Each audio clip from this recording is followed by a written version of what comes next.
Hello, मेरा नाम है अभिषेक और स्वागत करता हूं बच्चों आप सभी का हमारे इस खूबसूरत से प्यारे से प्लेटफॉर्म पे जिसका नाम है जेआर कॉलेज। तो यार कैसे हो आप सभी लोग? आई होप आप लोग एकदम बढ़िया होंगे, आप लोग की पढ़ाई एकदम बढ़िया चल रही होगी बच्चों। ठीक है।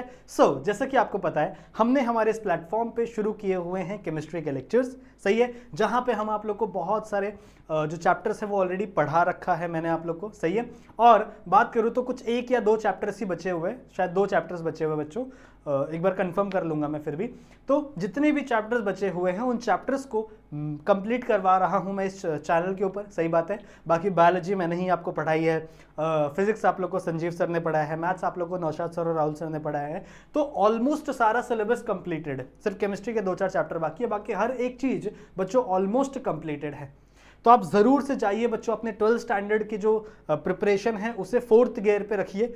दिन के 2 लेक्चर 3 लेक्चर्स हमेशा देखिए, सही है, और उसे पढ़िए, नोट्स बनाने की कोशिश करिए, टेक्स्ट बुक को रीड करिए, तभी आप अपने 12th स्टैंडर्ड के एग्जामिनेशन में अच्छे से अच्छा मार्क्स सिक्योर कर सकते हैं। हमारे बहुत सारे स्टूडेंट थे जिन्होंने हमारा ही लेक्चर इन वीडियो लेक्चर्स को ही देखकर 90 to 95%, 96%, 97, इवन कुछ बच्चों ने 98% तक अचीव किया है। तो अगर वो अचीव कर सकते हैं तो आप क्यों नहीं कर सकते?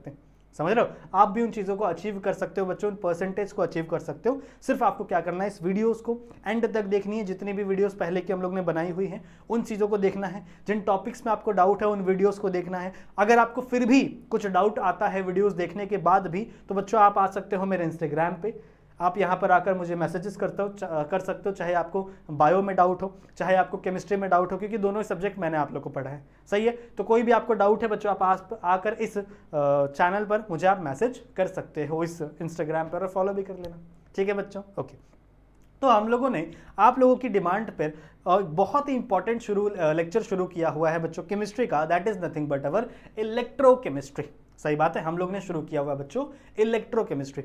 इलेक्ट्रोकेमिस्ट्री सिर्फ शुरू ही नहीं बच्चों, ऑलमोस्ट खत्म होने वाला है। एक्चुअली में 8 लेक्चर इस लेसन के ऑलरेडी बन चुके हैं, तो अगर आपने नहीं देखा है तो जरूर से जाकर देखिए। This is the 9th lecture, और यहाँ पे आज हम लोग बात करेंगे शी के बारे में, ठीक है। यहाँ पे हम लोग बात करेंगे बच्चों स्टैंडर्ड हाइड्रोजन इलेक्ट्रोड के बारे में, सही है। ये शी वो शी नहीं है, किसी और के बारे में मत सोचना तुम लोग, ठीक है। हम लोग बात कर रहे हैं बच्चों स्टैंडर्ड हाइड्रोजन इलेक्ट्रोड के बारे में, सही है। तो इस लेक्चर को मैं ज़्यादा लंबा नहीं बनाऊंगा, मैं ट्राई करूंगा ये लेक्चर जितना ज़्यादा छोटा हो, मैं हर एक चीज़ आपको बताने की कोशिश करूंगा। मैं ट्राई करूंगा कि कोई भी चीज़ मिस ना हो मुझसे, हर एक चीज़ मैं आपको बता सकूं इस टॉपिक के बारे में, सही है बच्चों। तो शुरू करते हैं आज इस वीडियो को। इस वीडियो को शुरू करने से पहले एक और चीज़ बताना चाहता हूँ आप लोग को कि अगर आप लोग ने हमारे ऐप को डाउनलोड नहीं किया है तो इस ऐप को भी जरूर से डाउनलोड करके अपने फ़ोन में रख लीजिएगा।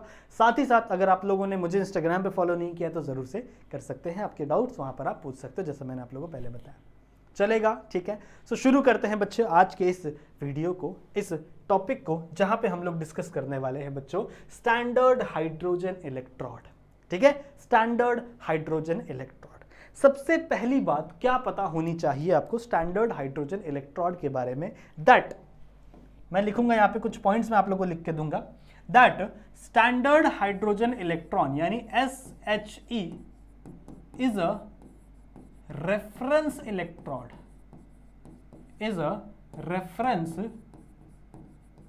इलेक्ट्रोड सेट बाय या फिर गिवन बाय IUPAC। देखो IUPAC हमें बहुत सारी चीज़ें बताता है केमिस्ट्री में, बहुत सारे रूल्स बताता है कि आपको केमिस्ट्री इस हिसाब से फॉलो करनी है। जैसे नॉमेनक्लेचर हम लोग पढ़ते हैं, इसके पहले भी मैंने आप लोग को पढ़ाया था कि ऑक्सीडेशन पोटेंशियल और रिडक्शन पोटेंशियल में हमेशा रिडक्शन पोटेंशियल को मान्यता दी गई है IUPAC की, भैया आप रिडक्शन पोटेंशियल कैलकुलेट करिए। इसी तरीके से अगर हम लोग बात करें बच्चों तो standard hydrogen potential is considered as reference electrode, sorry standard hydrogen electrode is considered as reference electrode. Now what is mean by reference? What is mean by reference? देखो हम लोग जैसे मान लो कोई चीज का एग्जाम्पल दे रहे, किसी चीज का एग्जाम्पल दे रहे, मान लो कोई चीज बहुत बड़ी है, ठीक है, मान लो कोई चीज बहुत बड़ी है, तो मैं क्या कहूंगा कि यार ये वाली जो बिल्डिंग है ना, ये मेरी वाली बिल्डिंग से बड़ी है, जिस बिल्डिंग में मैं रहता हूं उस बिल्डिंग से ये वाली बिल्डिंग बड़ी है। तो मैं अपनी बिल्डिंग को एज अ रेफरेंस दे रहा हूं, सही बात है, मैं अपनी वीडियो को क्या कर रहा हूँ, एज अ रेफरेंस दे रहा हूँ। जैसे मान लो मैंने ऐसे हाथ रखा, मैं बोलूँगा यार ये जो मेरी मिडल वाली फिंगर है, ये जो बीच वाली फिंगर है ना, ये इससे बहुत बड़ी है, बहुत बड़े मतलब इससे थोड़ी सी बड़ी है, तो मैं इसको एज अ रेफरेंस यूज़ कर रहा हूँ। मैं ऐसा थोड़ी बोल रहा हूँ कि इसकी लेंथ 10 सेंटीमीटर है, ऐसा नहीं। मैं कह रहा हूँ कि इसकी लेंथ इसके कंपेरेटिवली बड़ी है, तो मैं रेफरेंस दे रहा हूँ। सिमिलरली जब आप कोई दूसरा सेल का ईएमएफ कैलकुलेट करोगे, यानी ई सेल ई कैलकुलेट करोगे, ई नॉट कैलकुलेट करोगे, सो उस कंडीशन पे आप इस सेल को एज अ रेफरेंस यूज करोगे। आप इसको एज अ बच्चों रेफरेंस यूज करोगे, क्योंकि देखो एग्जैक्ट वैल्यू आप किसी भी सेल की ई की यानी ईएमएफ की आप कैलकुलेट नहीं कर सकते। आप किसी भी सेल के ईएमएफ की एग्जैक्ट वैल्यू, एप्रोप्रिएट वैल्यू आप कैलकुलेट नहीं कर सकते। समझ रहे हो? तो हम क्या कैलकुलेट करते हैं? तो हम कैलकुलेट करते हैं बच्चों डिफरेंट वैल्यू, डिफरेंस वैल्यू। जैसे ये जो आपका स्टैंडर्ड हाइड्रोजन पोटेंशियल है, तो इसकी वैल्यू को हम हमेशा 0 कंसिडर करते हैं। इसका EMF at certain condition, standard condition, क्योंकि देखो ये स्टैंडर्ड लिखा हुआ है ना, तो स्टैंडर्ड मतलब क्या, ई नॉट वाला कंडीशन। अगर आप लोगों ने मेरे पहले वाले वीडियोस देखे हो तो मैंने आपको एक कंडीशन बताई थी जहां पे आपका टेम्परेचर 25 डिग्री सेल्सियस होता है, 298 केल्विन, सही है। फिर जहां पे आपका कॉन्सेंट्रेशन 1 मोल होता है, अगर प्रेशर होगा तो आप क्या कह सकते हो, वहां पे उसका प्रेशर क्या होगा, 1 ATM या फिर 1 बार होगा। समझ रहे हो? तो आप कहोगे कि वो स्टैंडर्ड कंडीशन में इसका जो ऑक्सीडेशन पोटेंशियल होगा या रिडक्शन पोटेंशियल होगा, मतलब इसका जो पोटेंशियल डिफरेंस होगा, उसे हम 0 कंसिडर करते हैं। हम इसे क्या कंसिडर करते हैं बच्चों? 0 कंसिडर करते हैं। और इसके रेफरेंस में हम दूसरे क्या बोल सकते हैं, दूसरे जो सेल्स है उनका पोटेंशियल कैलकुलेट करते हैं। समझ रहे हो? सो सबसे पहला पॉइंट क्या है बच्चों? It is a reference electrode. बहुत अच्छी बात है। दूसरा क्या है? दूसरा क्या है? It is a type of gas ion electrode. It is a type of gas ion electrode. देखो इसके पहले हम जितने भी सेल्स पढ़े हैं वहां पे हम इलेक्ट्रोड क्या लेते थे? एक सॉलिड स्ट्रक्चर लेते थे, सॉलिड मेटल लेते थे। पर यहां पे आपका जो इलेक्ट्रोड होगा बच्चों, वो गैसियस फॉर्म में होगा। किस फॉर्म में होगा? गैसियस फॉर्म में होगा। कौन सा गैस लेंगे हम लोग? H2 gas. कौन सा गैस लेंगे बच्चों हम लोग? Hydrogen gas. तो इस गैस को हम लोग यूज करेंगे as a standard hydrogen electrode में। ओके, बहुत अच्छी बात है। अगला पॉइंट क्या होगा बच्चों? It can be use as anode half cell और कैथोड हाफ सेल। इसका क्या मतलब है भाई? It can be used as anode half cell और कैथोड हाफ सेल। मतलब आप इसको एनोड की तरह भी यूज कर सकते हो, कैथोड की तरह भी यूज कर सकते हो। Now what is mean bye anode and cathode? अगर आपने मेरा लास्ट वाला लेक्चर या पहले के कुछ लेक्चर्स देखे होंगे तो मैंने आपको बताया था कि जिस हाफ सेल में, देखो अगर एक सेल, जो आपका एक सेल है वो 2 सेल से बना हुआ है ना, तो एक आपका होता है हाफ सेल जिसके अंदर ऑक्सीडेशन होती है, एक आपका हाफ सेल होता है जिसके अंदर रिडक्शन होती है। तो एक के अंदर ऑक्सीडेशन, एक के अंदर रिडक्शन।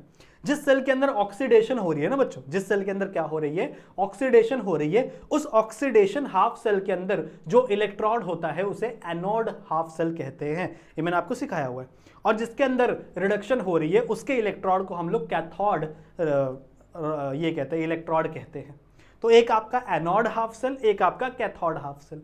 तो आपका ये जो स्टैंडर्ड हाइड्रोजन इलेक्ट्रोड है, इसको आप एनोड हाफ सेल की तरह भी यूज कर सकते हो। सिमिलरली आप इसे कैथोड हाफ सेल की तरह भी यूज कर सकते हो, दोनों की तरह।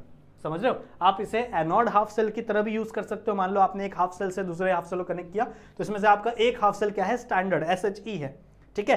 तो आप, क्योंकि आपको डिफरेंस कैलकुलेट करना है ना दोनों के बीच में, दोनों का ई नॉट कैलकुलेट करना है, सही बात है। सो उस कंडीशन में आप इसे एज अ एनोड भी यूज कर सकते हो, आप इसे एज अ कैथोड भी यूज कर सकते हो, ठीक है, बहुत अच्छी बात है।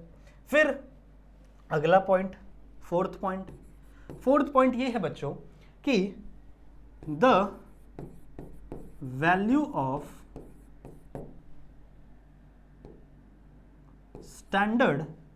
Of standard oxidation potential SOP, ठीक है। द वैल्यू ऑफ, अच्छे से लिखते इसको, the value of standard oxidation potential और स्टैंडर्ड रिडक्शन पोटेंशियल।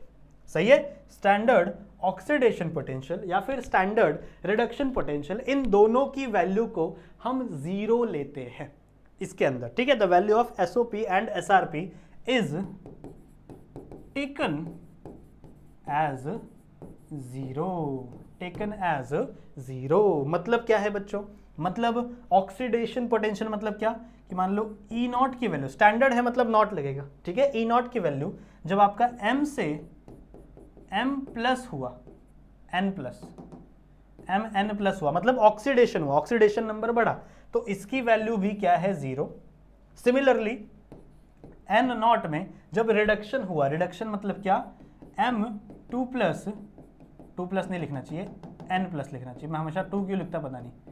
m हुआ मतलब जब रिडक्शन हुआ तो इसकी वैल्यू भी हमेशा क्या कंसीडर करेंगे बच्चों? हम लोग जीरो कंसीडर करेंगे। ठीक है, इसकी वैल्यू भी हम लोग क्या कंसीडर करेंगे? हमेशा जीरो कंसीडर करेंगे। समझ में आ रहा है क्या? समझ में आ रहा है क्या बच्चों? ठीक है, ठीक है, समझ में आ रहा है। सो मैंने क्या क्या बात की बच्चों? स्टैंडर्ड हाइड्रोजन इलेक्ट्रोड क्या होता है? तो सबसे पहला पॉइंट मैंने लिखा कि it is a reference electrode. What is mean by reference electrode? मतलब हम इसे रेफरेंस की तरह ट्रीट करेंगे बाकी किसी भी सेल का ईएमएफ कैलकुलेट करते समय। बाकी किसी भी सेल का ई नॉट की वैल्यू कैलकुलेट करते समय हम इसको एज अ स्टैंडर्ड कैलकुलेट करेंगे। इसकी वैल्यू को हम हमेशा जीरो लेंगे और जो भी फ्लक्चुएशन आएगा वो वैल्यू किसकी होगी? आपके बाजू वाले, मतलब जो दूसरा हाफ सेल है उसके ई नॉट की वैल्यू होगी। फिर उस ई नॉट की वैल्यू को हम नर्स्ट इक्वेशन में डाल के उसके ई की वैल्यू निकालते हैं। ये सब पहले बातें हो चुकी है। अभी हम फाइंड कर रहे हैं, अभी हम सोच रहे हैं कि एक्सपेरिमेंटली हम चीजों को कैसे टैकल कर सकते हैं। So we are studying about SHE, यानी स्टैंडर्ड हाइड्रोजन इलेक्ट्रोड। पहला पॉइंट क्लियर है। दूसरा पॉइंट क्या है बच्चों? It is a type of gas ion electrode. ये किसका इलेक्ट्रोड है बच्चों? It is a type of gas ion electrode. इसके अंदर गैस भरी जाएगी।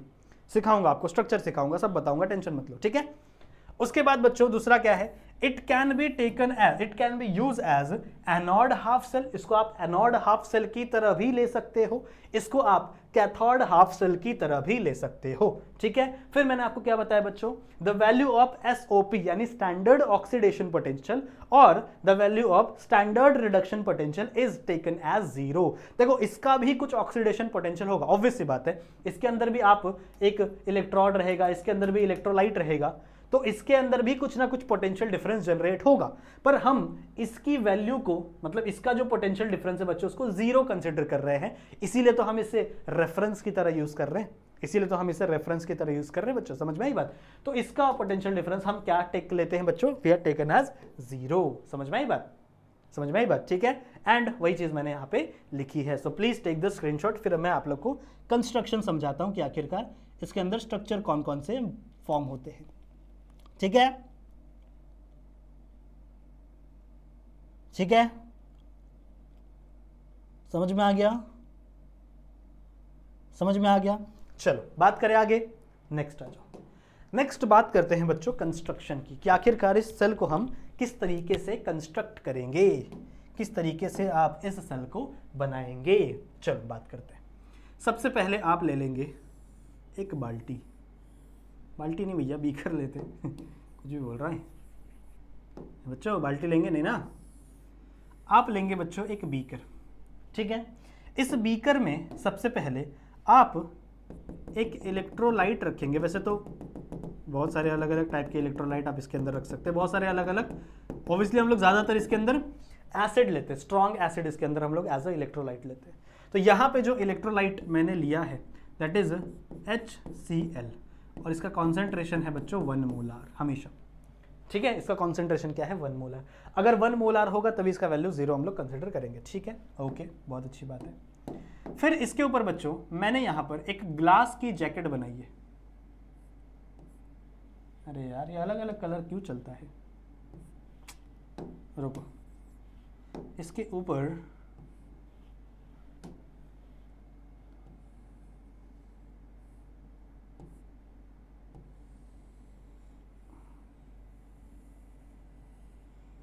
बच्चों मैंने यहाँ पर एक ग्लास की जैकेट बनाई है। ये थोड़ा पेंगुइन जैसा दिख रहा है, आई नो मुझे थोड़ा सा बेटर बनाना चाहिए।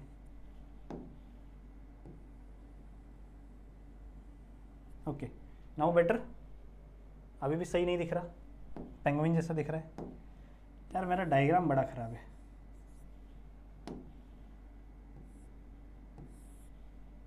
ठीक है, अब चलो कोई बात नहीं। This is the glass jacket. ये एक ग्लास की जैकेट है, सही बात है। और इस ग्लास की जैकेट से आप किसको पास करोगे? आप इसके अंदर से पास करोगे बच्चों प्योर H2 गैस को। ठीक है, क्या पास करोगे बच्चों आप? प्योर H2 गैस को। अब देखो नॉर्मली क्या होगा, अगर मान लो मैंने इसके अंदर से प्योर H2 गैस पास की तो ये नीचे नीचे आएगा, यहाँ पे बुलबुले बनेंगे कि H2 गैस तो निकल गई। यहाँ पे ऐसा कुछ तो इलेक्ट्रोड होना चाहिए, नहीं तो गैस हो गया बच्चों। यहाँ पे इलेक्ट्रोड तो है ही नहीं ना, कुछ सॉलिड तो है ही नहीं ना, तो कुछ तो ऐसी चीजें होनी चाहिए ना जो इस हाइड्रोजन को थोड़े समय के लिए होल्ड करके रखे। कुछ चीजें होनी चाहिए जो हाइड्रोजन को थोड़े समय के लिए पकड़ के रखे, सही बात है। तो इसके अंदर बच्चों हम एक इलेक्ट्रोड डालते हैं। इलेक्ट्रोड तो क्या ही कहोगे इसको। हम इसके अंदर बच्चों एक वायर डालते हैं। यहाँ पे जो कलर सिलेक्ट करता हूँ ना वो कलर कभी बनता ही नहीं। हाँ, इसके अंदर बच्चों हम एक वायर डालते हैं और इस वायर का यहाँ पे नीचे प्लेट बनाते हैं। रुको, इसको उठाना पड़ेगा, ये सब डिलीट करना पड़ेगा। अच्छा कंस्ट्रक्शन, ठीक है, इसको बाहर रख दो।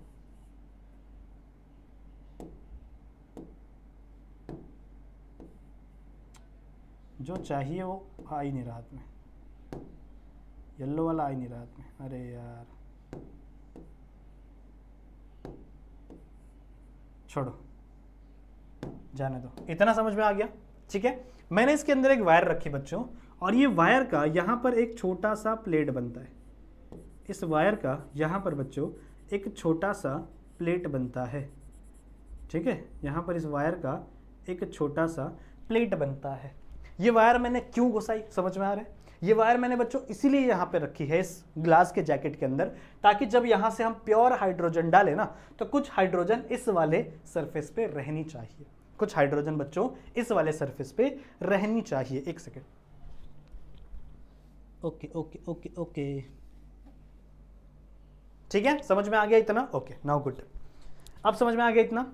ये जो वायर है ना बच्चों और ये जो स्ट्रक्चर मैंने बनाया है, ये वायर है प्लैटिनम की।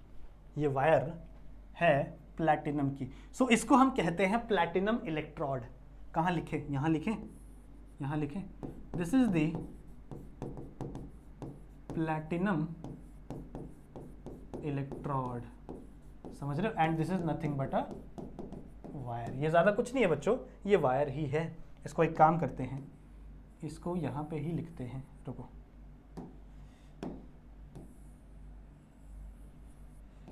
इसको यहाँ पे लिखते हैं। ठीक है, इतना स्पेस बच जाएगा ना हमारे पास। सो ये है बच्चों आपका प्लैटिनम इलेक्ट्रोड। ये आपका प्लैटिनम इलेक्ट्रोड है और हमने क्या लगाया है? वायर है, that is nothing but wire. अब प्लैटिनम का काम क्या बताए? जब आप यहाँ से हाइड्रोजन, प्योर हाइड्रोजन पास करोगे, जब आप यहां से बच्चों प्योर हाइड्रोजन पास करोगे तो वो प्लैटिनम क्या करेगा पता है? इन सारे प्योर हाइड्रोजन को कुछ अमाउंट में एब्जॉर्ब या फिर एड्जॉर्ब करेगा। ठीक है, फंस जाता हूं मैं। कुछ अमाउंट में ये क्या करेगा? एड्जॉर्ब या फिर एब्जॉर्ब करेगा। अब दोनों का मतलब आपको बताना चाहिए। What is mean bye adsorb and what is mean bye absorb. Absorb का मतलब होता है कोई भी चीज अपने अंदर ले लेना। जैसे मान लो मैं पानी को एब्जॉर्ब कर रहा हूं तो पानी मेरे अंदर चला गया तो मैं कहूंगा एब्जॉर्ब हो गया।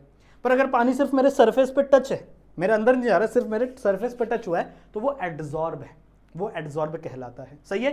तो हाइड्रोजन के कुछ मॉलिक्यूल इसके अंदर चले जाते हैं प्लैटिनम के, या फिर कुछ मॉलिक्यूल बच्चों इसके सरफेस पे लग जाते हैं। समझ में आई बात? ठीक है, और ये जो नीचे वाला है ना, this is platinum black foil. ये क्या है आपका? इसको मैं यहां पे मार्क कर देता हूं। कहां पे करें?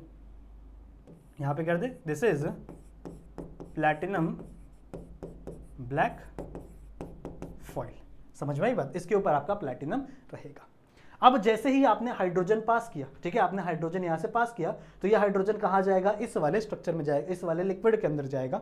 कुछ हाँ हो सकता है कुछ यहां से बुलबुले निकले हाइड्रोजन के, जरूर निकलेंगे, पर इसके अंदर आपको ऑक्सीडेशन या फिर रिडक्शन देखने के लिए मिलेगी। कैसे? अब देखो यहां से जो आपका H2 है ना, ध्यान से देखो, दोनों चीजें होंगी, इसके अंदर ऑक्सीडेशन भी होगा और इसके अंदर रिडक्शन भी होगा। सबसे पहला केस हम स्टडी कर रहे हैं बच्चों ऑक्सीडेशन, हम स्टडी क्या कर रहे हैं बच्चों, ऑक्सीडेशन स्टडी कर रहे हैं। अब क्या क्या होगा जरा ध्यान से देखिए, ठीक है, जरा ध्यान से देखिए बच्चों। सबसे पहले आपने क्या किया, यही हो गया कंस्ट्रक्शन। कंस्ट्रक्शन अगर आपको देखना है तो यही कंस्ट्रक्शन है, कॉपी कर सकते हो इसको आप, ठीक है, इसका आप स्क्रीनशॉट ले सकते हो बच्चों। यही है आपका कंस्ट्रक्शन वाला पार्ट, यही है आपका बच्चों कंस्ट्रक्शन वाला पार्ट, ठीक है, समझ में आ गया, ठीक है। अच्छा, अब इसके अंदर होगा क्या, इसके अंदर बच्चों जो आपका हाइड्रोजन है वो H+ से कन्वर्ट होगा H2 के अंदर, या फिर H2 से कन्वर्ट होगा H+ के अंदर। इसको आपको 2 लगाना पड़ेगा क्योंकि आपको बैलेंस करना पड़ेगा इक्वेशन को, ठीक है। तो ये आपकी इक्विलिब्रियम कंडीशन है, इक्विलिब्रियम कंडीशन है, समझ में आई बात। तो इसके अंदर यही होगा, यहां से जो H2 आ रहा है वो H+ में कन्वर्ट होगा, HCl बनाएगा, या फिर ये जो HCl है ये जो इलेक्ट्रॉन यहाँ पे निकला होगा उस इलेक्ट्रॉन को पकड़ के H2 बनेगा और वो यहाँ से बाहर निकल जाएगा। तो ये दोनों प्रोसेस के अंदर होगी, मतलब ये ऑक्सीडेशन भी कर सकता है, ये रिडक्शन भी कर सकता है, मतलब ये एनोड हाफ सेल भी की तरह एक्ट कर सकता है और ये कैथोड हाफ सेल की तरह भी एक्ट कर सकता है। तो चलो पहला केस लेते हैं बच्चों, पहला केस लेते हैं, दैट इज SHE यानी standard hydrogen electrode as a anode half cell, anode half cell, ठीक है, इसको हम लोग ऐसे कंसीडर करते हैं। तो क्या होगा इसके अंदर, क्या होगा बच्चों, सबसे पहले जो आपका H2 था यानी जो गैस था, ठीक है, वो जाएगा किसके अंदर, यहां से गैस आपने डाला, ये गैस गया किसके अंदर, वाटर के अंदर, वाटर नहीं HCl के अंदर। तो क्या हो जाएगा, ये गैस मॉलिक्यूल टूट जाएगा, अपने इलेक्ट्रॉन्स को डोनेट कर देगा। तो ये क्या करेगा बच्चों, किस में कन्वर्ट हो जाएगा, H+ में, और यहां से ये क्या करेगा बच्चों, इलेक्ट्रॉन्स को डोनेट कर देगा। अब यहाँ पे 2 हाइड्रोजन है तो आप यहाँ पे 2 लगा दो, यहाँ पे 2 लगा दो, या फिर आप यहाँ पे हाफ लगा दो, चलेगा, यहाँ पे हाफ लगा दोगे, ये H+ इलेक्ट्रॉन माइनस करोगे तो भी चलेगा, ये भी अच्छा तरीका है, ठीक है।